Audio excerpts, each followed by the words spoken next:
औज़ु बिल्लाहि मिने शैतान राजीम बिस्मिल्लाह रहमान रहीम।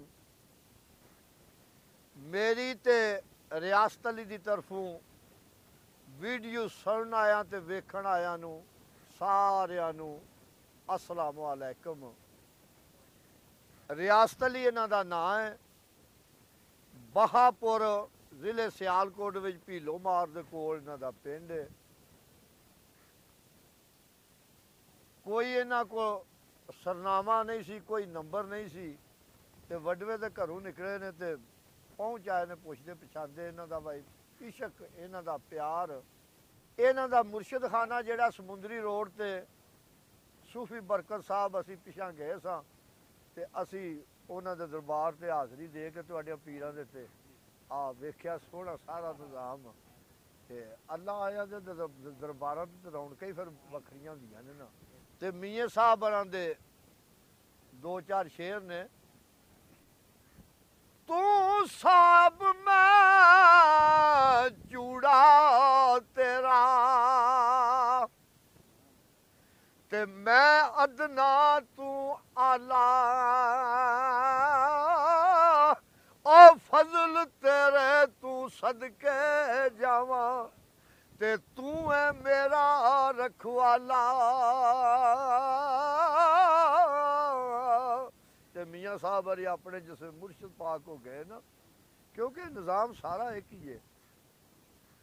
की आंदे ने आ कल्ब मेरे नू जंदरा वजया ते कुंजी साइयां हथ तेरे नाम खुदा दा ओ ला छड़ जंदरा लो लगे तन मेरे।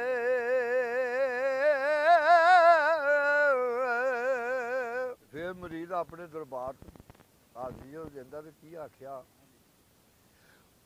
दर तेरे तेड़ियां रगड़ा ते जी में बाल आ जाना एक निक्की जई जिद कर बैठा ते खाली मैं नहीं जाना ते चोग जिन्ना दी मोती होवे ओए ओ नहीं चुगदे दाने कर्म जिन्ना ते कर दे मुर्शद ओए ओ कंबले भी बनन सियाने।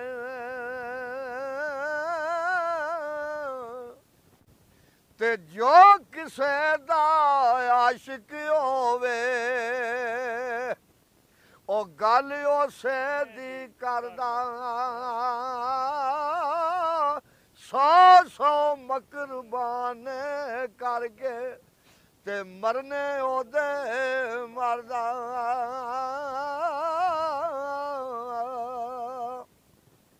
ते कई बुली कई खंडे कुत्ते ते मैं अख नूट कतूरा और दर तेरे ते आ गया साहबा ओ पाई करम दा टूरा ते मैं नीवा मेरा मुर्शद उच्चा ते मैं उच्चियां दे संग लाई ओ सदके जायो ना उच्चियां तू ते जिन्ना नीवियां नाल निभाई ते ला फिर यार हवाले रब दे ते लगियां नी पैन जुदाइयां ओ ना वस तेरे ना वस मेरे इस रिज़्क मुआरा चाहिया। खुदा हाफ़िज़। जफ़ी भी बेटा